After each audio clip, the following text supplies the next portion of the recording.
शुकदेव अपने पिता से पूछते हैं, महर्षि वेदव्यास से, कि मुझे मोक्ष का, मुक्ति का साधन बताएं। मुक्त हैं फिर भी प्रश्न करते हैं। इसी प्रकार सिद्धावस्था को प्राप्त भक्त भी भक्ति के विषय में प्रश्न करते हैं। क्यों करते हैं? कोई आडंबर करते हैं, कोई ढोंग रच रहे हैं? नहीं, केवल और केवल धर्म चर्चा के लिए, भगवत चर्चा के लिए, सत्संग के लिए ऐसे प्रश्न सिद्धावस्था को प्राप्त लोग करते हैं। सिद्धावस्था में महापुरुषों को अपने लिए तो कुछ नहीं चाहिए, लेकिन सत्संग में उनको रस आता है। इसलिए प्रश्न और जिज्ञासा के माध्यम से खुद रस लेते हैं और इसी के चलते दूसरों के कल्याण का भी मार्ग खोल देते हैं। सत्संग होता है तो उनसे इतर और जीवों को भी सत्संग का लाभ होता है। उस सत्संग के लाभ के चलते वो भी कल्याण के भाजन बन जाते हैं। शुकदेव जी का प्रश्न, हे पिता मुझे बताएं कि मोक्ष कैसे प्राप्त किया जा सकता है, मुक्ति का साधन क्या है, मुक्ति का मार्ग क्या है। इस प्रश्न के उत्तर में अब तक हम ये चर्चा कर चुके हैं कि व्यासदेव कहते हैं कि धर्म का सेवन करो, यम नियम का पालन करो, दैवी गुणों को अपने जीवन में धारण करो। यम नियम का पालन और दैवी गुणों के धारण करने से क्या होगा? हम स्वतः धर्म का पालन करने लगेंगे। और अगर ये दो बातें नहीं आई, दैवी गुण और यम नियम, तो फिर हम धर्म का नहीं अधर्म का ही पालन होगा हमसे। धर्म के मार्ग पर हम नहीं चल सकते। ये बातें हमने परसों और कल गीता के माध्यम से, गीता के 16वें अध्याय के पहले 3 श्लोकों के माध्यम से, और कल पतंजलि के योग सूत्र, योग दर्शन के दूसरे पाद, साधन पाद के 30वें और 32वें सूत्र के माध्यम से जानने का प्रयास किया कि दैवी गुण क्या हैं और यम नियम क्या हैं। आगे पिता ने यह भी कहा अपने पुत्र को, समय निकला जा रहा है, हमें नहीं मालूम कितना समय हमारे पास शेष है, कितनी आयु शेष है। और जितना भी शेष हो, सत्य तो यह है कि हम जो भी कर सकते हैं केवल और केवल वर्तमान में ही कर सकते हैं। चाहे हमारे पास 50 वर्ष हो या 5 वर्ष या 5 मिनट के श्वास शेष हो इस जीवन के, जो भी हम करेंगे वो वर्तमान में ही करेंगे। भविष्य में नहीं कुछ जाके कर सकते, और अतीत में जाकर भी कुछ नहीं कर सकते, भूत में जाकर भी कुछ नहीं कर सकते। जो करेंगे वर्तमान में ही करेंगे। और इस वर्तमान में हम क्या कर रहे हैं उसका ध्यान रखें। ये वर्तमान का जो एक एक क्षण निकलता जा रहा है, इसको हम किसी भी प्रकार पूर्ण रूप से प्राप्त नहीं कर सकते, पुनः प्राप्त नहीं कर सकते। क्षण क्षण आयु छीज रही है, एक एक पल की गिनती की जा रही है। तुम्हारे शत्रु सावधान हैं। कौन से शत्रु सावधान है भाई? कौन हमारा शत्रु है? मुक्ति को चाहने वाला, भक्ति को चाहने वाला, मुक्ति का पिपासु, भक्ति मार्ग का जिज्ञासु, उसके लिए कौन से शत्रु हैं? जो इन मार्ग में बाधा उत्पन्न करते हैं वही शत्रु हैं। शत्रुवत तो कुछ नहीं है, लेकिन फिर भी व्यवहारिक भाषा में इनको शत्रु कह दिया गया है। शास्त्र में शत्रु कोई भी नहीं है। जो भगवत भक्त है उसका कोई शत्रु नहीं हो सकता, उसका कोई शत्रु हो नहीं सकता भगवत भक्त का। क्यों? क्योंकि जिसका किसी से विरोध नहीं, उसका कोई विरोध नहीं करता। इस सिद्धांत को आप थोड़ा ध्यान से सुने। जिसका किसी से विरोध नहीं, उसका भी कोई विरोध कर नहीं सकता।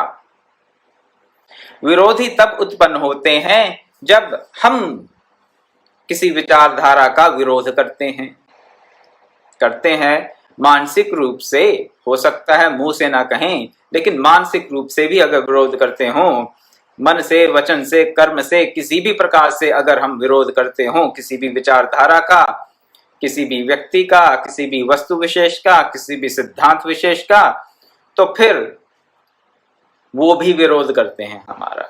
लेकिन जो किसी का विरोध नहीं करता उसका कोई विरोधी हो नहीं सकता, ये सिद्धांत है।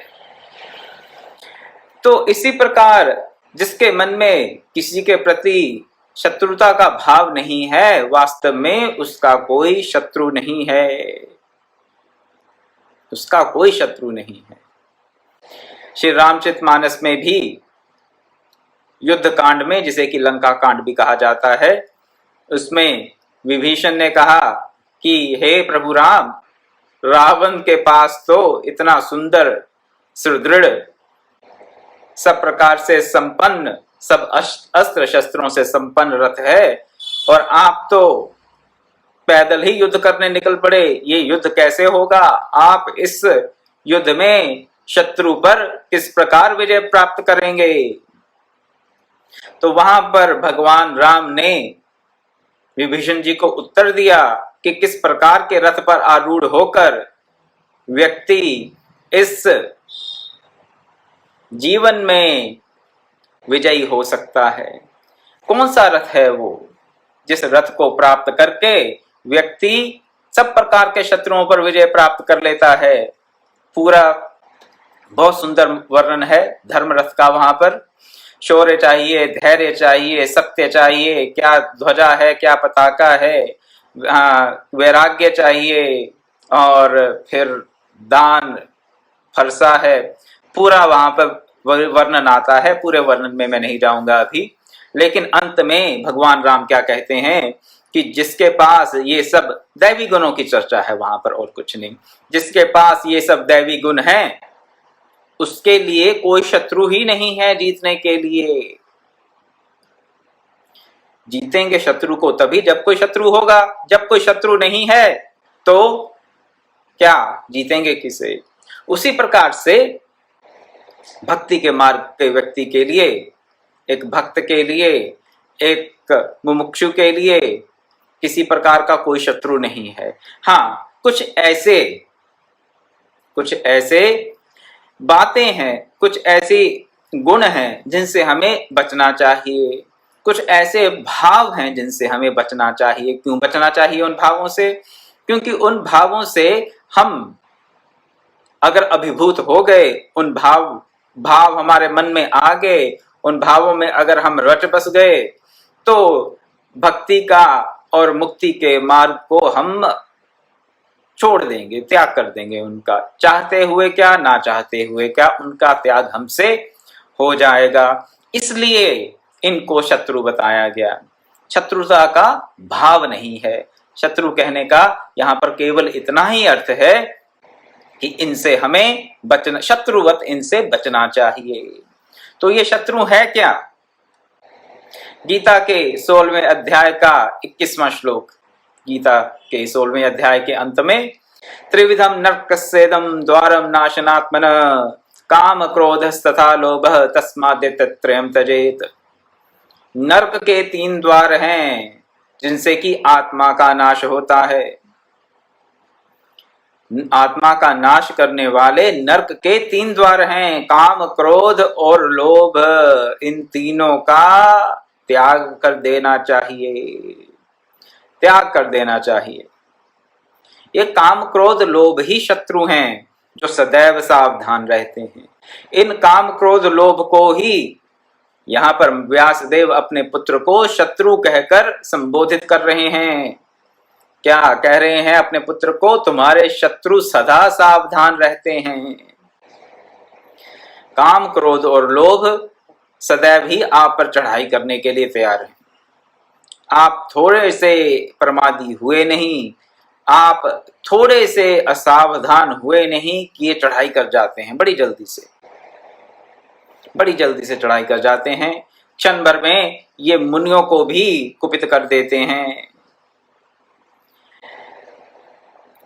जी, अच्छा, ठीक है माता जी। त्रिविधम नरक सेदम द्वारम नाशनात्मनः काम क्रोध तथा लोभस तस्मादित्रयम् त्यजेत। नरक के 3 द्वार हैं आत्मा का नाश करने वाले, और उनसे हमें बचना चाहिए, इन तीनों से बचना चाहिए। तो बचने के लिए कह रहे हैं इन शत्रुओं से। अब शत्रुओं से कैसे बचा जाए? शत्रुओं पर आक्रमण करके उनको ध्वस्त कर दिया जाए, एक तो ये स्ट्रैटेजी रहती है।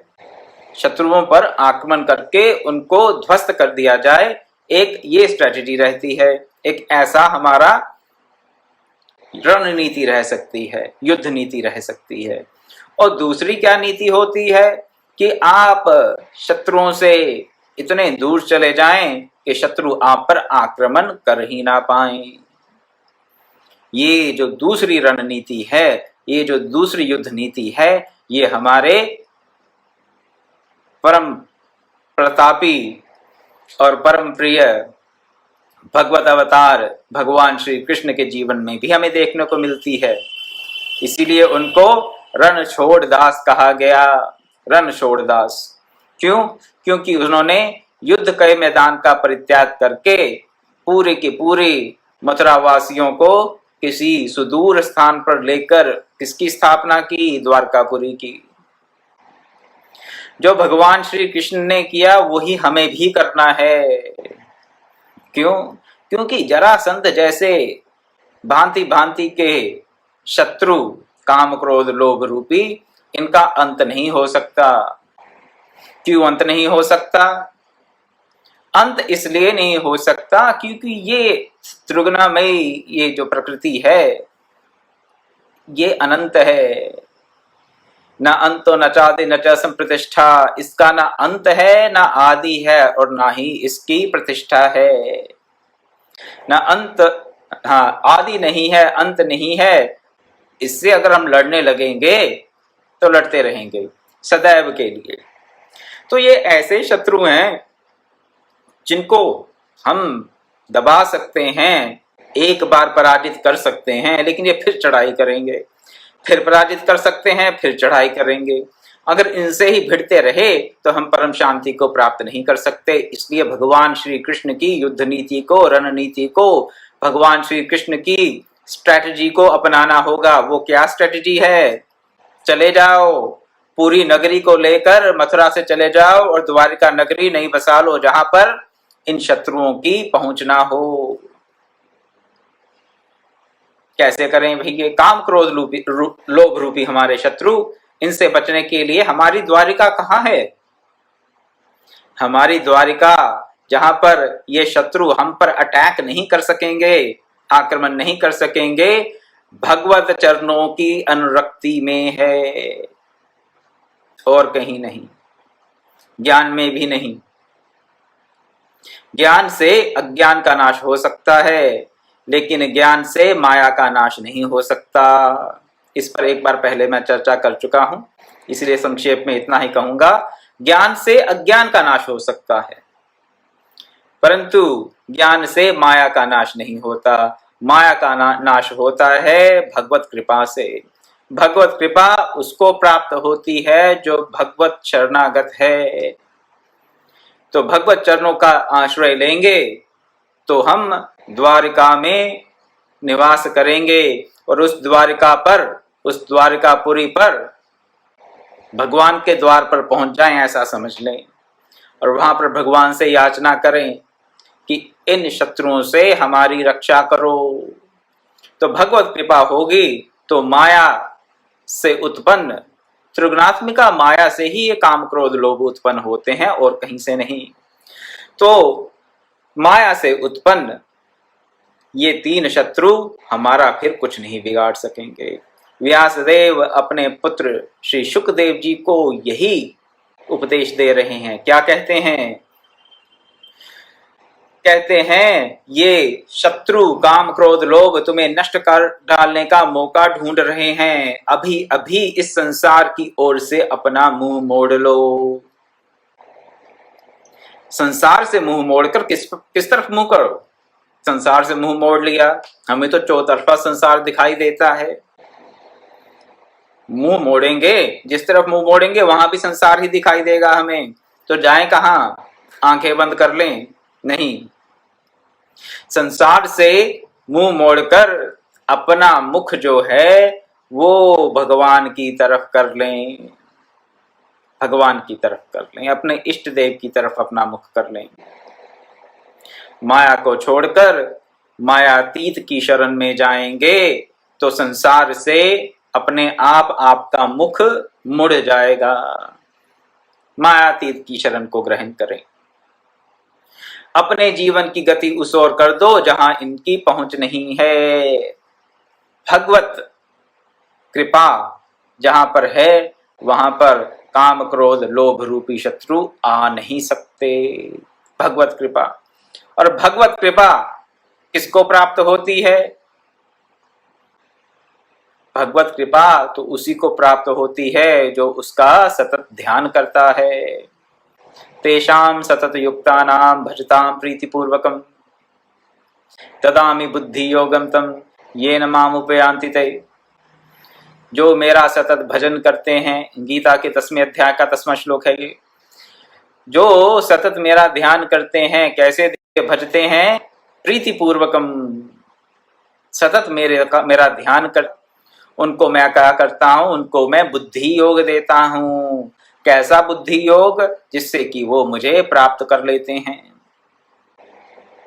तो उस बुद्धि योग की शरण में जब हम होते हैं, भगवान की अनुकंपा को प्राप्त कर लेते हैं, तभी काम क्रोध लोभ रूपी शत्रुओं से बच सकते हैं। इसके अलावा और कोई रास्ता नहीं। भगवान को जाने, भगवान की शरण ग्रहण करें। यजुर्वेद के 31वें अध्याय का 18वां श्लोक, वेदामहतं पुरुषं महांतं आदित्यं वर्णं तमसः प्रस्तात् तमेव विदित्वाति मृत्युमेति नान्य पंथा विद्यते अनायः। मृत्यु का अतिक्रमण कैसे करें? अमृत तत्व की प्राप्ति कैसे करें? ये कोई अलग बात नहीं कर रहा। आप कहेंगे अभी तो काम क्रोध लोभ रूपी शत्रुओं की बात कर रहा था, अब ये बोल रहे हैं कि अमृत तत्व की प्राप्ति कैसे हो। माया के इस जंजाल से निकलना ही अमृत तत्व की प्राप्ति है और कुछ नहीं। काम क्रोध लोभ रूपी शत्रुओं से सदैव के लिए दूर हो जाना ही अमृत तत्व की प्राप्ति है और कुछ नहीं। सब प्रकार के द्वंद्वों से उठ जाना ही भगवत प्राप्ति है, अमृत तत्व की प्राप्ति है, मुक्ति है और कुछ नहीं। केवल शब्दों का अंतर है, बात एक ही है। यहाँ पर यजुर्वेद में क्या कह रहे हैं? वेदामहतं पुरुषं महांतं आदित्य वर्ण तमसः प्रस्तात् तमेव विदित्वाति मृत्युमेति नान्या पंथा विद्यते अनाय। हम किसी और रास्ते को नहीं जानते, कोई और रास्ता विद्यमान ही नहीं है। नान्या पंथा विद्यते अनाय, और कोई रास्ता विद्यमान ही नहीं है। ऐसा नहीं कि हमें पता नहीं है, शायद हो और हमें पता ना, है ही नहीं। वेद की वाणी है, यजुर्वेद हमें ये कह रहा है कि और कोई रास्ता नहीं है, और कोई रास्ता विद्यमान ही बना नहीं है अभी तक। ऐसा नहीं कि पहले था और अब नहीं है और यहाँ फ्यूचर में बन जाएगा, ना। इसके अलावा और कोई रास्ता नहीं है। वो रास्ता कौन सा है? किसके रास्ते की बात कर रहे हैं? काम क्रोध लोभ रूपी शत्रुओं से बचने का क्या रास्ता है? वो कौन सी जगह है जहां पर इनकी पहुंच नहीं है? वो द्वारिका नगरी क्या है जहां पर ये शत्रु आकर आक्रमण नहीं करते? वो रास्ता जानो उसको, पुरुष को। कौन से पुरुष को? पुरुषम महांतम आदित्य वर्ण तमस प्रस्तात्। आदित्य सूर्य के रंग का है वो आदित्य वर्ण, सूर्य जैसा चमकीला, सूर्य जैसा तेजवान दे दीप्यमान पुरुष वो है जो कि तम से परे है, अज्ञान से परे है। उसको जानो, उसको मैं जानता हूं। ऋचा वेद की ये कह रही है, वेदामहतं पुरुषम महांतम आदित्य वर्ण तमस प्रस्तात्। उसको जानकर तुम मृत्यु को प्राप्त नहीं होगे, तुम मृत्यु का अतिक्रमण करके अमृतत्व की प्राप्ति कर लोगे। ये कौन सा पुरुष है दे दीप्यमान आदित्य वर्ण का सूर्य जैसे रंग वाला, ये कौन सा पुरुष है भाई? कोई अलग से पुरुष है? ये कौन से महापुरुष की बात कर रहा है वेद? किसी और पुरुष की बात नहीं कर रहा, ये उसी परम पुरुष की, परम प्रकाशक की बात कर रहा है। सबकर परम प्रकाशक जोई राम अनादि अवधपति सोई, विषय करण सुर जीव समेता सकल एक से एक सचेता, सबकर परम प्रकाशक जोई राम अनादि अवधपति सोई। उसी की बात कर रहा है जिस प्रकाश से, जिस परम पुरुष से सब कोई प्रकाश प्राप्त करते हैं, सब जीव जिसके प्रकाश से प्रकाशित हो रहे हैं, उस परम पुरुष की बात कर रहे हैं, उस परम पिता परमात्मा की बात कर रहे हैं, उस भगवान की बात कर रहे हैं। उनके चरणों की शरण लेकर, उनको जानकर मानकर नहीं, वेदा महतम जानते हैं। उनको जानकर हम क्या करते हैं? अज्ञान से ही नहीं, माया से भी परे चले जाते हैं, और माया से परे जाकर द्वारका नगरी में सुखपूर्वक निवास करते हुए काम क्रोध लोभ रूपी शत्रु वहां पर आकर हम पर आक्रमण नहीं करते। और व्यास देव जी कह रहे हैं सुखदेव जी को कि मेरे पुत्र तुम वहां चले जाओ, वहां चले जाओ। नहीं जाएंगे तो क्या होगा? काम क्रोध लोभ रूपी शत्रु आक्रमण करते रहेंगे, जरासंध की तरह। एक बार इनको मार के भगाओगे, ये फिर एकत्रित होकर चढ़ाई करने के लिए आ जाएंगे। और ये जो क्रम है, ये सिलसिला चलता रहेगा, इसका कहीं अंत नहीं होगा। कब तक नहीं होगा? जब तक अपने जीवन की गति हम उस ओर नहीं कर देते जहां इनकी पहुंच नहीं है। भगवान को जाने, भगवान की शरण ग्रहण करें, उनकी कृपा का अनुभव करें, माया से अतीत हो जाएं, तो काम क्रोध लोभ रूपी शत्रु हमें परेशान नहीं करेंगे। आगे अपने पुत्र सुखदेव को उपदेश देते हुए कहते हैं कि संसार में सुखी कौन है? बता रहे हैं संसार में सुखी कौन है। सुख की अभिलाषा के लिए मानव मानव से इतर जीव भी क्या क्या नहीं करते। जितने भी कर्मों में हमारी प्रेरणा होती है वो सुख की अभिलाषा से ही होती है। आप कहेंगे नहीं नहीं, कभी कभी दुख की निवृत्ति के लिए भी होती है। तो दुख की निवृत्ति भी तो सुख की अभिलाषा का ही दूसरा नाम है और कुछ नहीं। दुख की निवृत्ति होगी तभी तो सुख की अनुभूति होगी। तो दुख की निवृत्ति की अभिलाषा भी सुख की अनुभूति, सुख की प्राप्ति की ही अभिलाषा है और कुछ नहीं।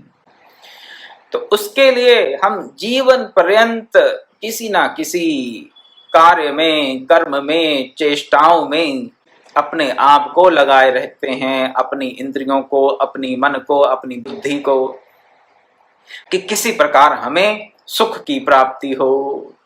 और कैसे सुख की प्राप्ति हो? जो हमसे जाए ना, हमसे विलग ना हो जाए। और उस सुख की प्राप्ति के लिए हम निरंतर प्रयासरत रहते हैं जीवन पर्यंत, फिर भी वो सुख प्राप्त होता नहीं। तो यहाँ पर महर्षि व्यास जी क्या कह रहे हैं अपने पुत्र श्री सुखदेव को? संसार में वे ही महात्मा सुखी हैं जिन्होंने वैदिक मार्ग पर चलकर धर्म का सेवन करके परम तत्व की उपलब्धि की है। परम तत्व की उपलब्धि, सिद्धा भक्ति, मुक्ति, जो मर्जी कह लीजिए, जैसा आपको अच्छा लगे। तो उस सिद्धावस्था को प्राप्त करने के लिए, उस मायातीत अवस्था को प्राप्त करने के लिए, उसमें प्रतिष्ठित होने के लिए क्या करना है? वैदिक मार्ग का अवलंबन लेना है। अब ये वैदिक मार्ग क्या है? क्या कोई नया संप्रदाय हो गया शुरू वैदिक मार्ग से? नहीं, वेदों में बताया गया मार्ग ही वैदिक मार्ग है। किसी पंथ संप्रदाय मत का यहाँ पर कोई लेना देना नहीं है। वैदिक मार्ग, वेदों का बताया हुआ मार्ग। वेदो अखिलम धर्मम मूलः, वेद सब धर्मों का मूल है। कौन सा वेद? पुस्तक का नाम भी वेद है, लेकिन वेद शब्द का अर्थ होता है ज्ञान। बिना ज्ञान से धर्म की हम समझ ही नहीं रखेंगे तो उसकी संस्थापना क्या करेंगे।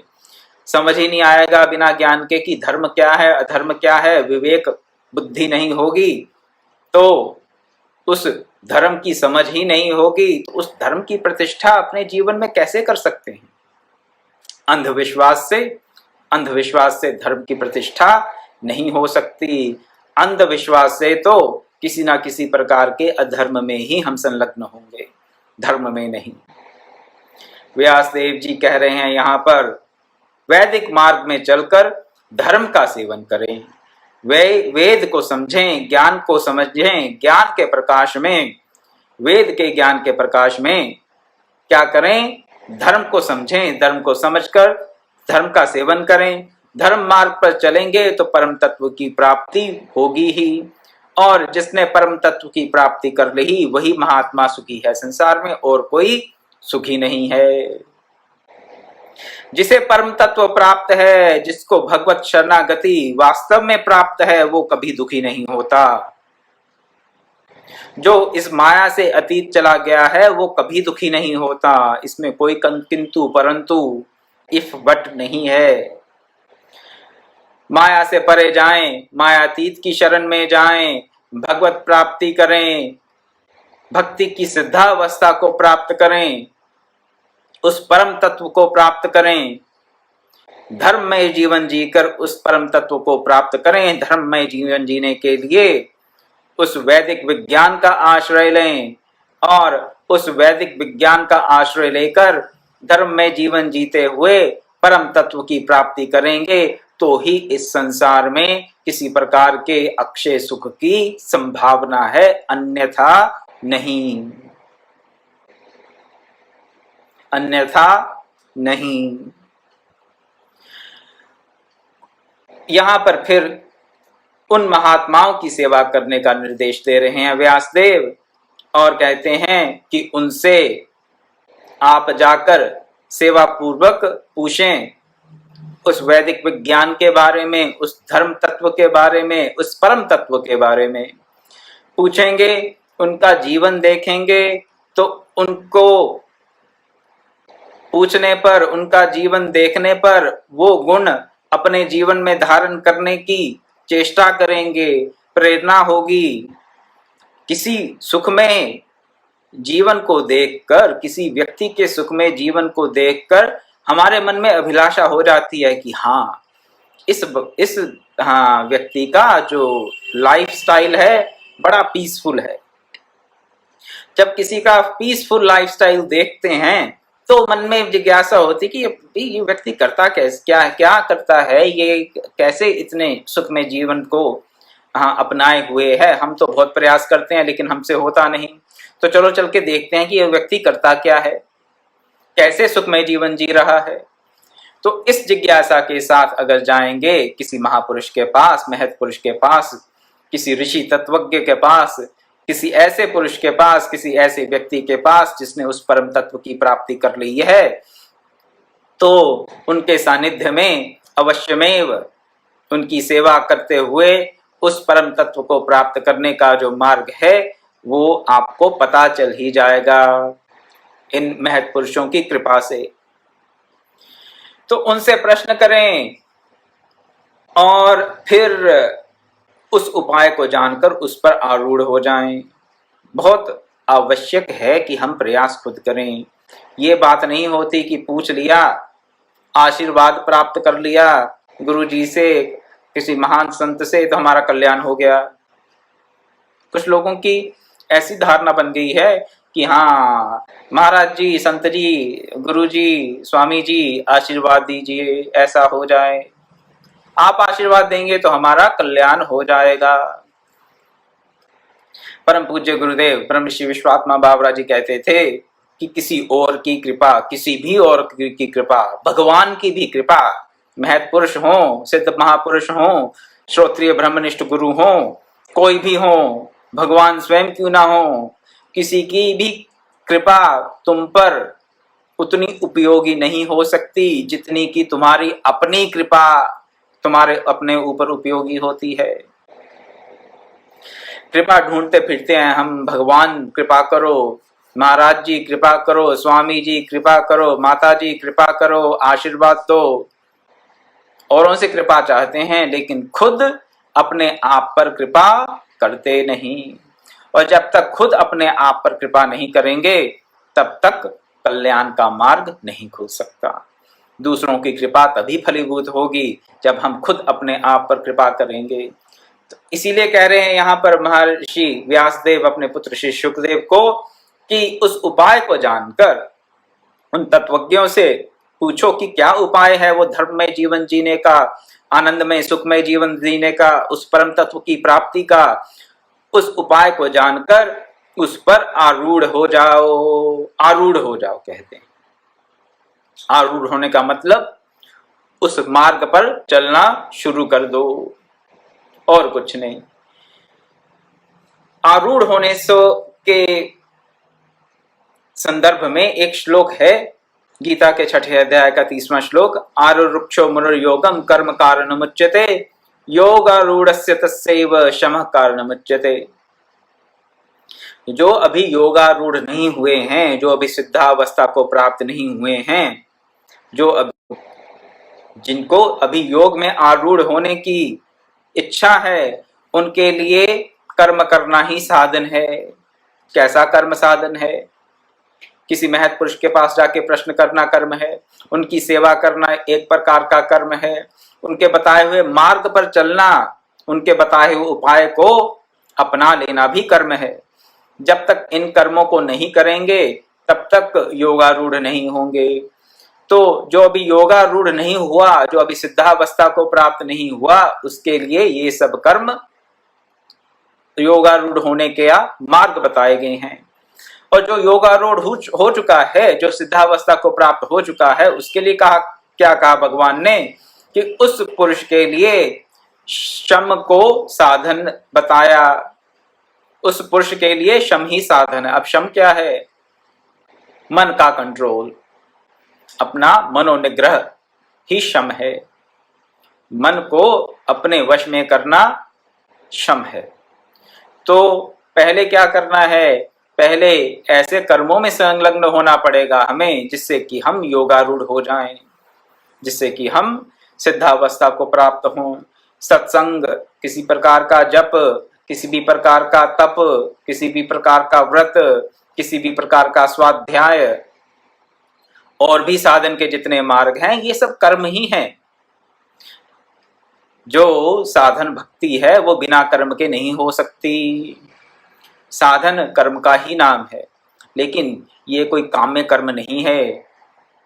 काम्य कर्म क्या है कि इस जगत की भौतिक वस्तुओं को प्राप्त करने का जो कोई भी साधन अपनाते हैं, जो कोई भी कर्म करते हैं, वो है काम्य कर्म। लेकिन यहाँ पर जब भगवान कहते हैं कि कर्म में संलग्न होना है, व्यासदेव कह रहे हैं कि महत् पुरुषों के पास जाकर प्रश्न करो, उनकी सेवा करो, उनसे उपाय पूछो और उस उपाय को जीवन में अपनाओ। तो ये जो सब कर्म हैं, ये एक साधक के लिए, भक्ति मार्ग के पथिक के लिए अत्यंत आवश्यक हैं। यहाँ पर कॉम्प्लेसेंसी नहीं चलेगी। संतोष की कल बात कर रहे थे, वही बात आपके सामने रखूंगा कि अगर संतोष कर लें, क्या संतोष? संतोष के नाम पर क्या करेंगे? प्रमाद। संतोष इसका नाम नहीं है। संतोष के नाम पर प्रमाद ले आए जीवन में कि अब तो गुरु जी ही कृपा करें, अब तो भगवान ही कृपा करें, हमसे तो कुछ होता नहीं, हमसे तो कुछ होता नहीं, भगवान ही कृपा करेंगे तो कुछ होगा। तो ये क्या है? ये है प्रमाद। ये हम अपने कर्मों में अगर प्रमाद करेंगे, साधन में प्रमाद करेंगे, तो भक्ति की उस सिद्धावस्था को प्राप्त नहीं कर सकते। भक्ति की सिद्धावस्था को हम प्राप्त कर नहीं सकते। इसलिए सबसे पहले तो जो कर्म बताए जा रहे हैं यहाँ पर महर्षि व्यासदेव द्वारा, शुकदेव को तो केवल माध्यम बनाया उन्होंने, वो तो सब जानते ही हैं। सेवा करो, वैदिक मार्ग पे चलने वाले जो सुखी महात्मा हैं। एक महात्मा का जीवन सुख में होना चाहिए। सुखी महात्मा हो, वैदिक मार्ग पर चलने वाला हो, परम तत्व को जानने वाला हो, उनकी सेवा करके वास्तविक शांति को प्राप्त करने का उपाय जानो और फिर उस उपाय को अपने जीवन में उतारो। दुष्टों का संग कभी मत करो। सत्संगति क्या है? आपकी दवाई। और दवाई के साथ साथ क्या बताया जाता है? परहेज। कुपथ्य क्या है ये भी बताया जाता है कि किसका सेवन नहीं करना। जो कुसंगति है उससे बचना है। कुसंगति क्या करती है? पतन के गड्ढे में ढकेल देती है। आधे घंटे का सत्संग और 6 घंटे का 12 घंटे का कुसंग, तो क्या होगा? किसका असर ज्यादा होगा? आप खुद विचार कर लें। किसका आपके जीवन में प्रभाव ज्यादा होगा? आध पौने 1 घंटे के सत्संग का या 6-8 घंटे के कुसंग का? विचार करें। अपने जीवन में सत्संग को तो अपनाएं ही, लेकिन कुसंग का परित्याग भी अत्यंत आवश्यक है। नहीं तो फिर कुसंग का जो प्रभाव है वो भारी पड़ जाएगा सत्संग पे। और जब ऐसा होगा तो जीवन अधोगति को जाएगा, पतन के गड्ढे में जाएगा। व्यासदेव जी कह रहे हैं, वीरता के साथ काम क्रोध आदि शत्रुओं से बचो और धीरता के साथ आगे बढ़ो। इस भक्ति के मार्ग पर वीरता भी चाहिए और धीरता भी चाहिए। ये मार्ग कमजोर दिल वालों के लिए नहीं है, भीरू व्यक्तियों के लिए नहीं है। ये मार्ग किन के लिए है? जो वीर भी हैं और धीर भी हैं, जो काम क्रोध आदि शत्रुओं से लड़ भी सकते हैं और फिर धैर्य के साथ आगे बढ़ते हुए उस द्वारकापुरी में प्रवेश पा सकते हैं जहां पर उनका आना संभव नहीं। तो वहां तक पहुंचने के लिए धैर्य चाहिए, और जब तक वहां पहुंचे नहीं तब तक तो काम क्रोध लोभ आदि शत्रुओं से लड़ना पड़ेगा। तो लड़ने के लिए चाहिए वीरता, और अपने मार्ग पर आगे बढ़ते रहने के लिए इन शत्रुओं से इतने दूर चले जाएं कि ये हम पर अटैक ना कर सकें, उसके लिए चाहिए धीरता, धैर्य चाहिए। दोनों को साथ लेकर चलेंगे तो फिर आपको आपके मार्ग से कोई विचलित नहीं कर सकता। व्यासदेव जी कह रहे हैं, आपको अपने मार्ग से कोई विचलित नहीं कर सकता। जब हमारे मन में ये बात आ जाती है कि कोई हमें अपने मार्ग से हटा दिया तो गड़बड़ हो जाती है। हमें अपने मार्ग से कोई विचलित नहीं कर सकता, ऐसी हमारी श्रद्धा, ऐसी हमारी भावना सुदृढ़ होनी चाहिए। कोई भी व्यक्ति, कोई भी परिस्थिति हमें अपने मार्ग से विचलित नहीं कर सकती। अगर कोई विचलित करता है अपने मार्ग से, तो वो हम स्वयं ही अपने आप को विचलित करते हैं और कोई नहीं करता। इस बात को समझें, जानें, इसकी फुल रिस्पॉन्सिबिलिटी लें खुद कि मुझे मेरे मार्ग से कोई विचलित नहीं कर सकता। अगर कोई मुझे मेरे मार्ग से विचलित करने वाला है तो वो मैं स्वयं ही हूं और कोई नहीं। आगे और बताते हैं अपने पुत्र को कि परमात्मा तुम्हारे सच्चाई को जानता है और मैं तुम्हारी योग्यता को जानता हूं। परमात्मा तुम्हारी सच्चाई को, योग्यता को देखते हुए तुम्हारी सहायता करेगा। शुभेच्छा और सच्चाई, दो बातें कही उन्होंने। सच्चाई क्या? हम अभी कहां पर हैं ये हमारी सच्चाई है, ये हमारी है रियलिटी। शुभेच्छा क्या है? हमारी, हम कहां पहुंचना चाहते हैं सही में, वो है हमारा आइडियल। और जब हमारी सच्चाई और शुभेच्छा भगवान को पता है, हमें भी पता हो तो भगवान को पता हो, अगर अपनी सच्चाई का खुद ही पता ना हो और अपनी शुभेच्छा कहाँ हमें जाना है, हमारी क्या इच्छा है वो भी पता ना हो, तो फिर गड़बड़ हो जाएगी। अपने को पता हो तो भगवान को पता चलेगा, और भगवान फिर हमारी रियलिटी में और हमारी आइडियलिटी में जो डिफरेंस है उसको धीरे धीरे समाप्त करेंगे, हमें उस मार्ग पर ले जाएंगे जिससे हम अपनी सच्चाई से अपनी शुभेच्छा रूपी जो हमारी डेस्टिनेशन है, जो हमारा गंतव्य है, वहां पर पहुंच जाएंगे। और वहां पहुंचने के लिए व्यासदेव अपने पुत्र को कहते हैं कि आप महाराज जनक जी से जाके मिलिए। तो वो कैसे जनक जी के पास जाते हैं कैसे प्रश्न करते हैं, वहां पर क्या चर्चा होती है, वहां पर उनके साथ कैसा व्यवहार किया जाता है, उसकी चर्चा कल करेंगे। आज समय बहुत हो गया, आज मैं अपनी वाणी को यहीं विराम देता हूं।